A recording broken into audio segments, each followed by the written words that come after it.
bit.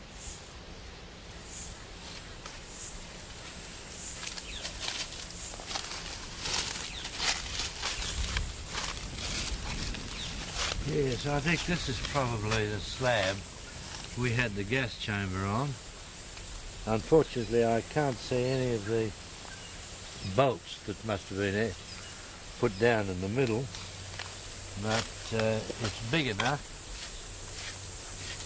Yeah.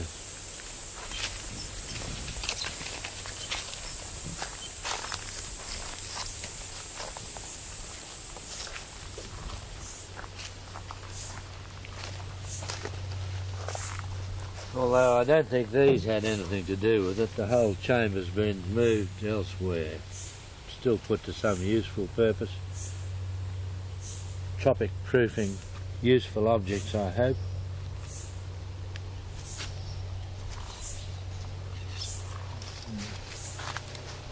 Yes.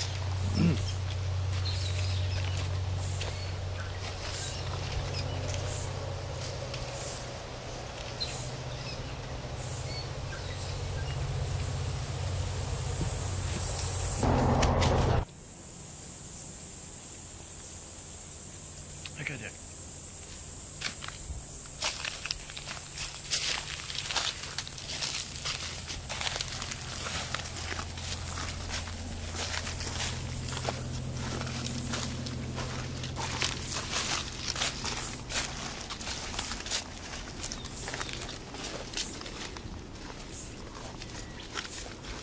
Yeah, probably.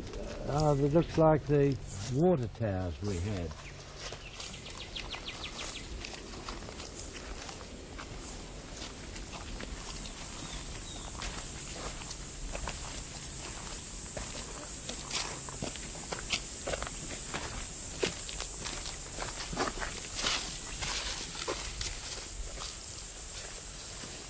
This is probably the residue of the kitchen with all these fridges. But there's nothing that can be identified other than that there was habitation in here.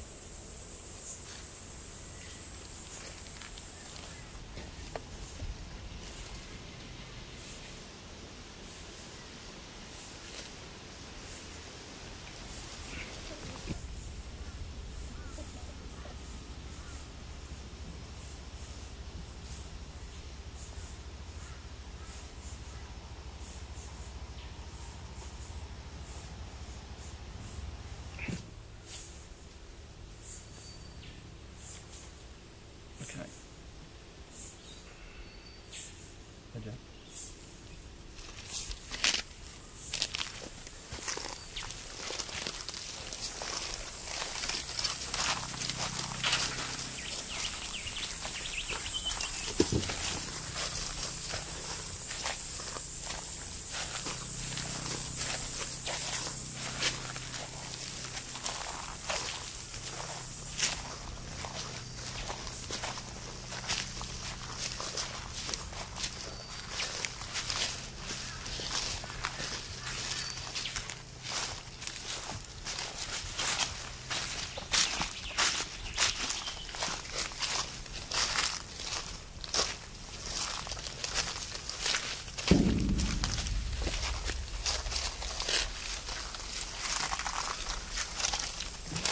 Okay.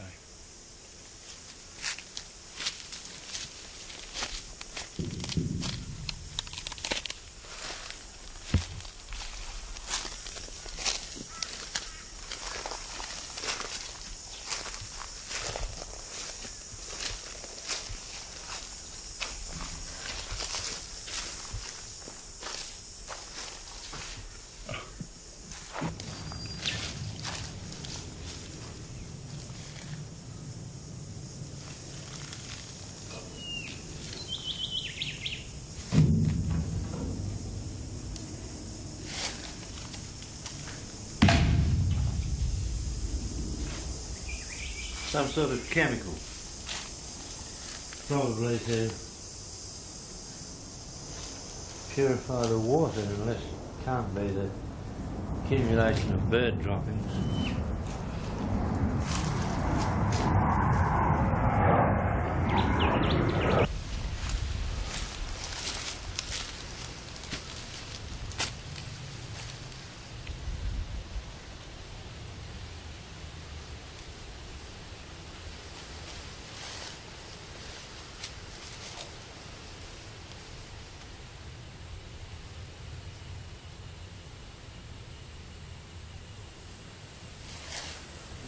actually remember that lake,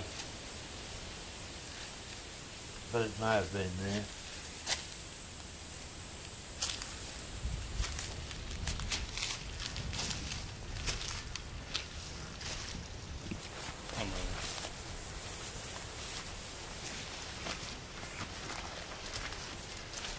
Sorry. Okay.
Yeah, it's probably the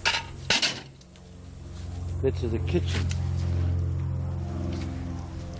They wouldn't have bothered to take it away.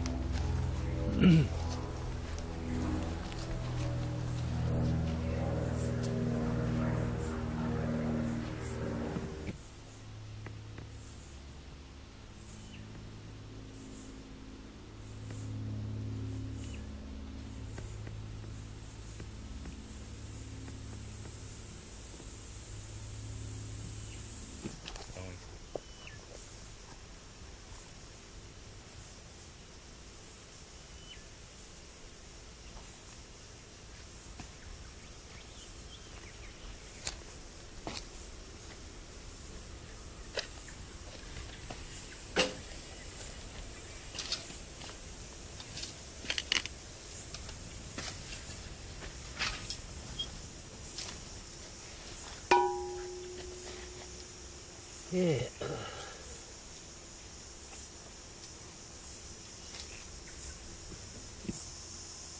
Okay.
What?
That's rolling.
Huh? Yeah.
fine.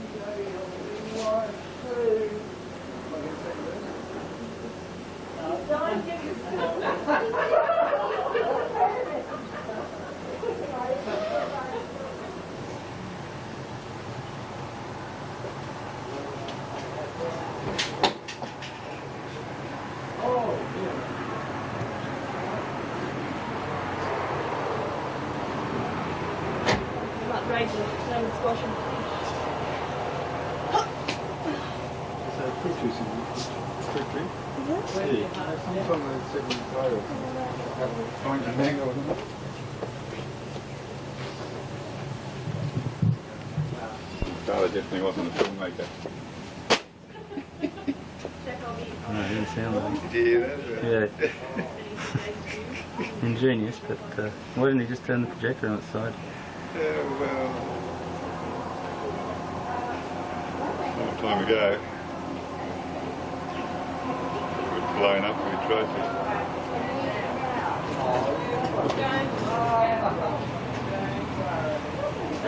Are they going somewhere, or is it? No, we're not. Oh, it must be going back to Sydney, to Melbourne.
Right.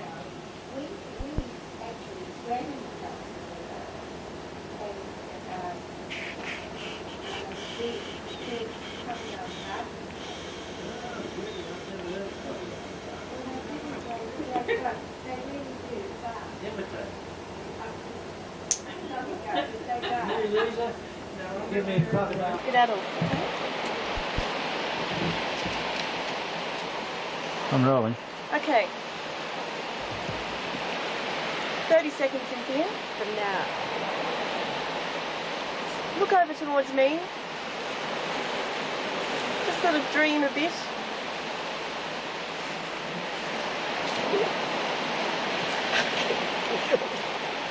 I'm sorry. Okay.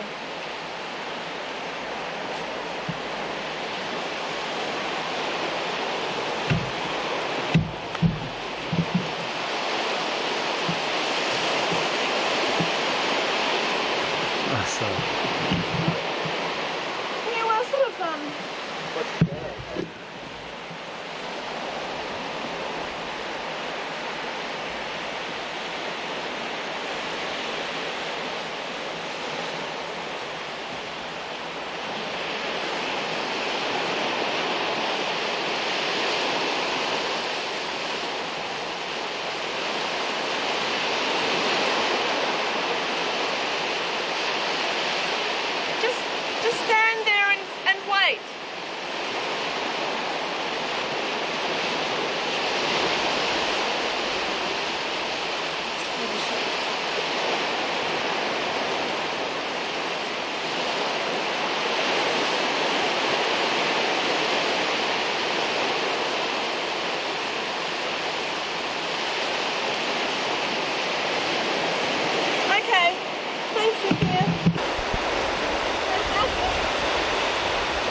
go, go. Go, Sasha. Go. Yep.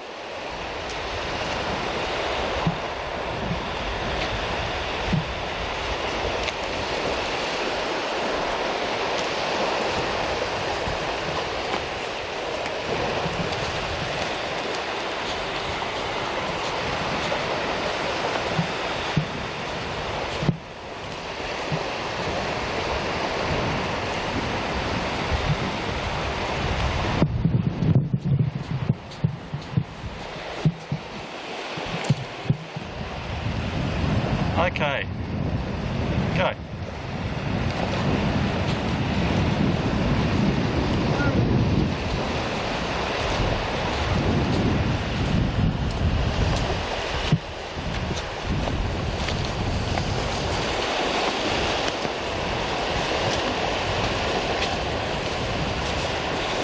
Oh, Jim's in the back now. Okay, go. Let it go. Let the truck go for a while.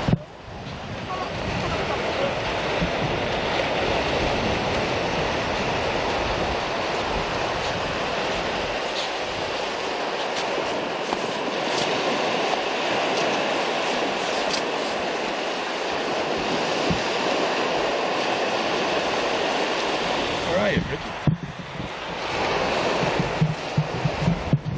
Hang on. Okay.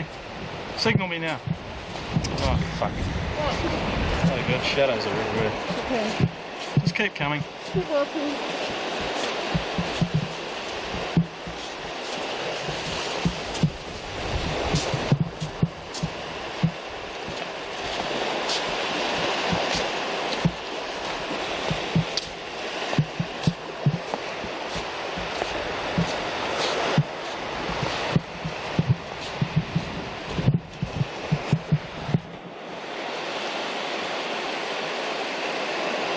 We're sort of marching and then staggering a bit. Okay. Slowly.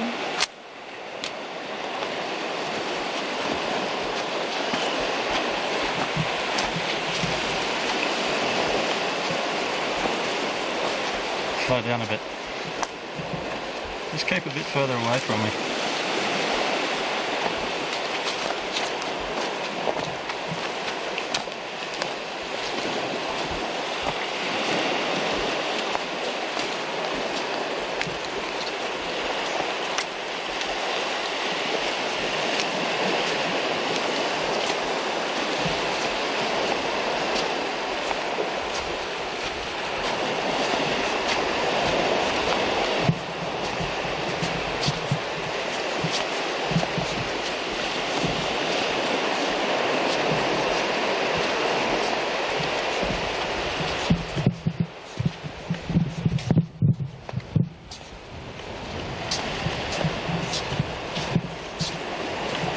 Tell me when you've got enough.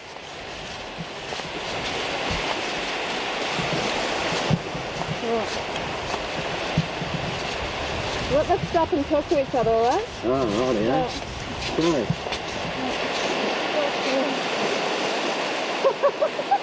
So, Righto, I know. Hungry. Oh. Everybody ready? Rolling. Rolling.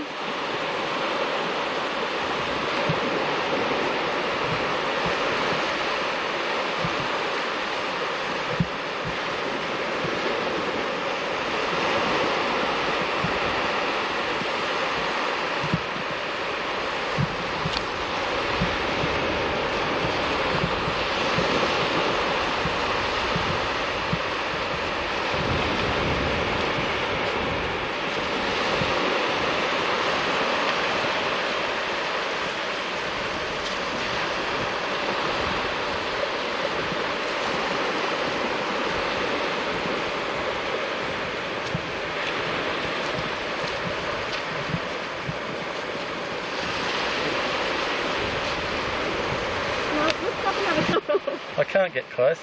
Alright, you come up and start talking to me, can we? Hi? You alright? Is your respirator alright? No? Yeah. Can you nod? Right, okay, now, let's go. Follow me.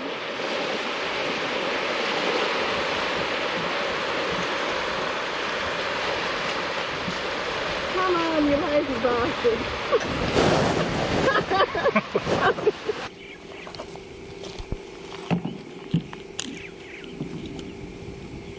Not the definitive shot. And we'll get it on Saturday.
Shit.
Don't know where they'd go.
Come on, kangas. Bounce my way. It's lovely, thank you. Yeah, so But it only concerns the camp here, because that's all they. planes they were about to, or? Well, I think that they thought that they were. I think they thought the Jap had it there, and he would use it when he was getting pushed towards the end, like towards the end when they started hunting him. All the arms do, they all carry respirators with them, like, but they're a bit of a joke. You know, I don't think anyone would have worked when the time come. That's right. Yeah, they've been carrying them for 3 or 4 years. They had bloody holes in them, and half of them wouldn't have. Half of them. Sometimes. Come on. Okay. Jack, tell me what you were doing here during the war. Yeah, well, I was one of many armourers in a camp here. Sorry. Start off, during the war. Yeah, you were right, here. yeah. During that war, I was one of the armourers who was brought up here to look after the mustard and phosgene gas bombs that were stored at Talmoy, a little town about 28 miles west of Richmond. And our job was to maintain the bombs. There were 2 types of bombs: mustard gas and phosgene gas. Phosgene gas is a liquefied gas in a bomb, which when it explodes, it disperses into the air as a vapour. And it's basically a lung gas. I mean, if you breathe it, well, that was the end of you. Respirators would save you doing this. It would save you getting killed, of course. The mustard gas was a little bit more horrible. It was both a skin and a lung gas. Mainly used as a skin gas to create violent burns on the skin to incapacitate anybody from working in the armed forces. And if you happen to breathe it, well, you got these terrible blisters on your lungs, which you died from anyhow. And as I said earlier, the respirators were a wonderful thing, but we're very glad that the gas wasn't used during the war, because at the tail end of 4.5 years war, the respirators were all 4.5 years old or 4 years old, and I doubt whether any of them would have worked when they went to use them, and I think it would have been calamity. Now, Jack, tell me what you did out here at Talmoy during the war. Well, during the war at Talmoy, we had 2 fitter armors, myself and another chap, and 16 armourers, and our job was to maintain the bombs that were there. Now, the phosgene bombs required very little maintenance. The odd painting of an odd bomb that was showing a few rust marks, but we had to go around every day with a spray of ammonia, and we just sprayed the various bombs stocks with this ammonia, and if the gas was a leak anywhere, it would appear as a dense white cloud, and that's the way you detect a leak. If you found a leaking bomb, you pulled it out, and then with a respirator you took it away somewhere and you shot a hole in it and disposed it and got rid of it. Now, the mustard gas was slightly different. They were storing under tropical conditions, and in the bottom of the mustard gas there was a half-inch metal bung. Now, we used to take these bombs out in turn, in rotation, stand them in a special frame, and we had a various league, and we'd be wearing anti-gas clothing, and the respirator we didn't actually wear, but we always had them very close by in case we needed them. And we would used to undo this bung in the bottom of the bomb and let out the excess pressure, and then do it back up again, you know. And then once again, we were painting those at the same time. They were being painted at various times, you know, and that was about all we had to do here, really. Tell me what happened to all the bombs that you looked after the war. Tell me, remember about the question, try and incorporate the question in the answer. How many bombs were out there, who owned them, and what happened to them after the war?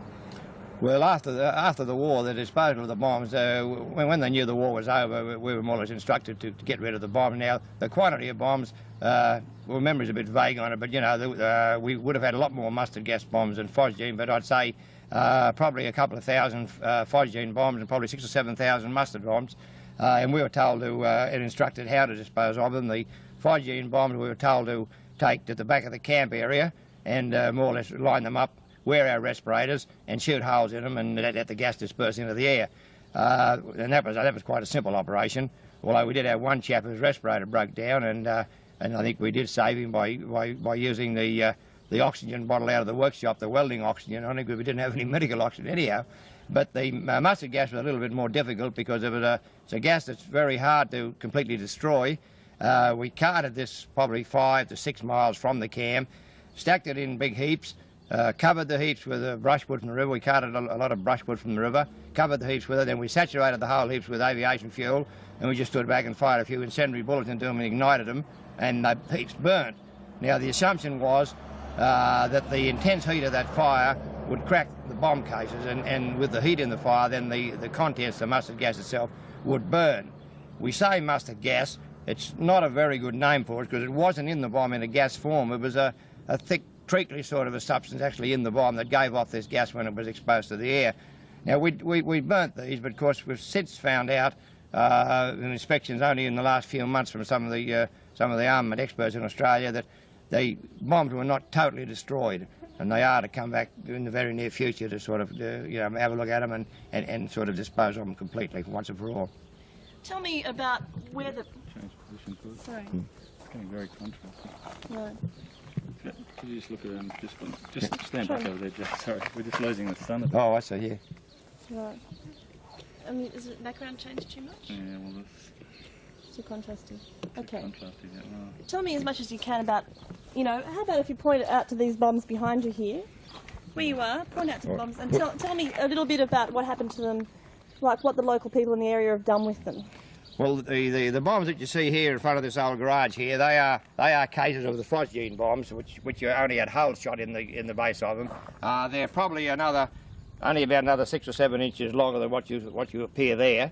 And also the mustard bomb was exactly the same shaped shell, but we didn't, of course. I mean, none of the mustard bombs were saved because you couldn't use those. They would have been pretty used. But these have been used around here. We have a hall in the back street. The Church of Ringan Hall has used it for stumps for the hall, and quite a lot of small buildings in the country have utilised them as stumps. A terrible lot of people, the graziers, have made branding furnaces out of them for branding their cattle with, heating their branding irons with, and they've had a lot of general uses all round. There's no danger whatsoever in this particular bomb because it has phosgene, and when they were holed and the phosgene escaped, they left absolutely nothing in the bomb whatsoever, so there's no danger at all in them. Do you have any funny remarks about how these bombs have become useful in peacetime? Well, I don't know about that either. I suppose it does seem rather anomalous that you'd get the use out of a bomb, an article that was designed for destruction to be used in building. I suppose that is a little bit anomalous, I suppose. But Can you give me a second, Chuck Hanks? Perhaps tell me what you think about how it's a bit anomalous that bombs are being used in peacetime for these purposes. And I mean, you know, tell us a bit of joke about it, give us a bit of a laugh or something, you know. Okay, when you're ready, Jay. Well, now, a lot of these bombs, I mean, they've been utilised by the community. There was a big heap of them at the Talmoy left there in the camp, and the chap here owns it. He wasn't too concerned about people taking them, so a lot have gone out. They were used here. They were used in quite a few buildings around the Shire. Gradually, have used them to make fancy mailboxes on their road where they have a weekly mail delivered to them. They're used for furnaces, pot plant stands. You know, it seems rather anomalous, but very good that a wartime instrument should be utilised in peacetime and put to much better use in peacetime. But it's, as I say, it's quite peculiar. But they've come to an end now, of course, because they've all been used up, and it's a 40-odd years. So anything that's left now is starting to show the rust pretty well. They're all rusting out now, but. Think of any funny things about the bombs? You had any good funny stories about them? I don't really know, actually. No, I don't say I don't have any funny stories about them. No. So what's it like staying in Richmond, Jay? Oh, Richmond's quite good. Right, okay. I think we should. Yeah, I'm not doing it 60 minutes, I'm going to say. Telling you about the danger of it. Well, actually, rather funny, that Noel Stoneman you were talking to, he was the one that had the trouble with the respirator of the phosgene, actually. Oh, really? Mm. He was... You know, much of that.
Right. Thanks, Tom. Good. You're welcome. For arranging the charity ball.